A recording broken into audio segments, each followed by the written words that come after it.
ನಮಸ್ಕಾರ, ನಾನು ನಿಮ್ಮ ಅಭಿಷೇಕ್ ರಾಮಣ್ಣ. ಶ್ರೀ ಕಾಲಭೈರವೇಶ್ವರ ಸ್ವಾಮಿ ದೇವಾಲಯದ ವತಿಯಿಂದ ಶ್ರೀ ಕಾಲಭೈರವೇಶ್ವರ ಭವನ ಕುಮಾರಸ್ವಾಮಿ ಲೇಔಟ್ ಅಲ್ಲಿ ಅದ್ದೂರಿಯಾಗಿ ಇಂದು ಉದ್ಘಾಟನೆಗೊಂಡಿದೆ.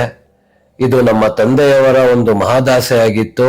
ಯಾಕಂದ್ರೆ ಅವ್ರಿಗೊಂದು ಆಸೆ ಇತ್ತು, ಎಲ್ಲಾ ವರ್ಗದ ಜನ ಒಂದು ಕೈಗೆಟುಕುವ ಬೆಲೆಯಲ್ಲಿ ಒಂದು ಚೌಲ್ಟ್ರಿ ಮಾಡಬೇಕು, ಒಂದು ಭವನ ಮಾಡಬೇಕು ಅಂತ ಅವ್ರಿಗೆ ತುಂಬಾ ಆಸೆ ಇತ್ತು. ತುಂಬಾ ವರ್ಷಗಳ ಕನಸು ಇದು. ಇಂದು ಅವ್ರ ಕನಸು ನನಸಾಗಿರೋದಕ್ಕೆ ನಮ್ಗೆಲ್ಲ ತುಂಬಾ ಸಂತಸ ತಂದಿದೆ. ಶ್ರೀ ಕಾಲಭೈರವೇಶ್ವರ ಭವನ ಕುಮಾರಸ್ವಾಮಿ ಲೇಔಟ್ ಅಲ್ಲಿ ಇದನ್ನು ಮಾಡಿರೋದು ತಮಗಾಗಿ. ತಾವೆಲ್ಲ ಬಂದು ಸದುಪಯೋಗ ಪಡಿಸಿಕೊಳ್ಳಿ. ನಮಸ್ಕಾರ.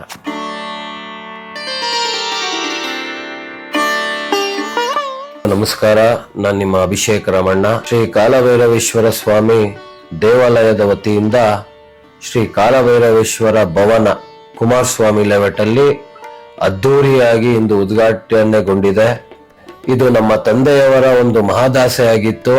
ಯಾಕಂದ್ರೆ ಅವ್ರಿಗೊಂದು ಆಸೆ ಇತ್ತು, ಎಲ್ಲಾ ವರ್ಗದ ಜನ ಒಂದು ಕೈಗೆಟುಕುವ ಬೆಲೆಯಲ್ಲಿ ಒಂದು ಚೌಲ್ಟ್ರಿ ಮಾಡಬೇಕು, ಒಂದು ಭವನ ಮಾಡಬೇಕು ಅಂತ ಅವ್ರಿಗೆ ತುಂಬಾ ಆಸೆ ಇತ್ತು. ತುಂಬಾ ವರ್ಷಗಳ ಕನಸು ಇದು.